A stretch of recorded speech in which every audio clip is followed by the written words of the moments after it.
Sabe como uma briga num jogo de futebol dentro de um presídio pode acabar virando uma das maiores organizações criminosas do mundo? Pois é. Pra gente entender essa história, a gente precisa voltar lá no comecinho de tudo. Um crime de rua em São Paulo. Toda essa história, que hoje é gigantesca e global, começa de um jeito quase banal. Um único assalto lá nos anos 90 que parecia só mais um para a estatística da cidade. Imagina a cena. Avenida Rangel Pestana, ali no Brás. Um comerciante é rendido, leva os pertences dele. Um crime rápido, violento, mas que, sem ninguém saber, estava colocando em movimento as peças que mudariam para sempre o cenário da segurança pública no Brasil. E aqui estão os detalhes que selaram o destino de todo mundo. O Marcola e o Cezinha executam o roubo. Levam os itens de valor, mas um dos cúmplices é capturado e, claro, entrega os parceiros. O resultado, uma sentença de pouco mais de 5 anos de prisão. O que ninguém, mas ninguém mesmo imaginava é que essa condenação estava, na verdade, colocando os futuros líderes de uma facção criminosa para dentro do sistema que eles viriam a dominar. E é exatamente essa sentença que nos leva para dentro dos muros da prisão. Um ambiente, olha, de violência extrema e abandono total do Estado. O terreno perfeito, infelizmente, onde a semente do primeiro comando da capital foi plantado. Já lá em Taubaté, o Cezinha organiza um time de futebol, o Comando da Capital. E a história muda de rumo no dia 31 de agosto de 93. Durante um jogo, uma briga generalizada contra um time rival explode e acaba com 2 mortes. Esse caos todo foi o catalisador para a criação da organização.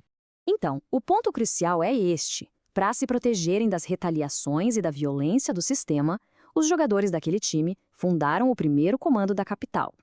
A missão original não era o crime organizado como a gente conhece hoje, mas sim atuar como uma espécie de sindicato, unindo os detentos contra o que eles viam como opressão e abandono do Estado. E o que é realmente interessante aqui é como a facção ganhou poder. Ela se expandiu preenchendo o vácuo que o Estado deixou. Começou a organizar transporte para a família visitar os presos, arrumava atendimento médico. Basicamente, criou uma rede de apoio e assistencialismo que gerou uma lealdade profunda e expandiu a influência deles de forma massiva. Isso nos leva a um ponto de virada fundamental. A forma como o Estado reagiu, ou melhor, a completa falta de reação dele. Foi isso que deu à organização o tempo e o espaço necessários para crescer sem qualquer obstáculo. Essa citação resume bem a postura oficial das autoridades por muito, muito tempo. Publicamente, o Estado negava com todas as letras a existência do PCC. Qualquer menção à organização era tratada como invenção ou exagero da imprensa.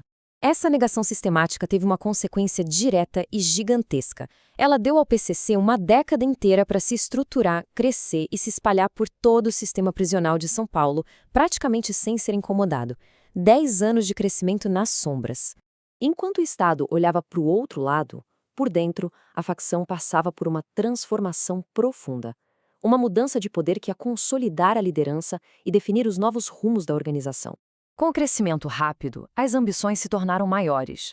A estrutura de liderança original, aquela mais voltada para a sobrevivência na prisão, foi considerada inadequada. Os fundadores acabaram sendo afastados para dar lugar a uma nova gestão. E essa nova liderança foi personificada no Marcola. Usando a sua forte conexão com o Cezinha, ele assume o poder e se transforma numa figura quase mítica dentro da facção. É nesse momento que a liderança moderna do PCC se estabelece, com uma visão muito mais empresarial e expansionista. Agora vamos saltar 32 anos no futuro. O que aconteceu com aquele sindicato de presos que nasceu em Taubaté? A realidade de hoje revela uma escala de operação que pouquíssima gente poderia prever. Os números dão uma dimensão do alcance. Atualmente, o PCC conta com cerca de 60 mil membros batizados oficialmente. Isso sem contar as dezenas de milhares de outros criminosos em gangues afiliadas. E isso aqui ilustra perfeitamente a posição deles no cenário mundial. De acordo com as fontes, o PCC hoje é considerado a 8ª maior organização criminosa do planeta. Uma jornada que foi do pátio de um presídio paulista para o palco do crime global. Então, qual foi a chave para essa transformação de uma gangue numa corporação? O domínio de uma estrutura sofisticada de lavagem de dinheiro. Foi essa capacidade de movimentar e legalizar lucros gigantescos que permitiu o salto para se tornar uma verdadeira potência econômica. Com esse poder financeiro, a expansão foi implacável.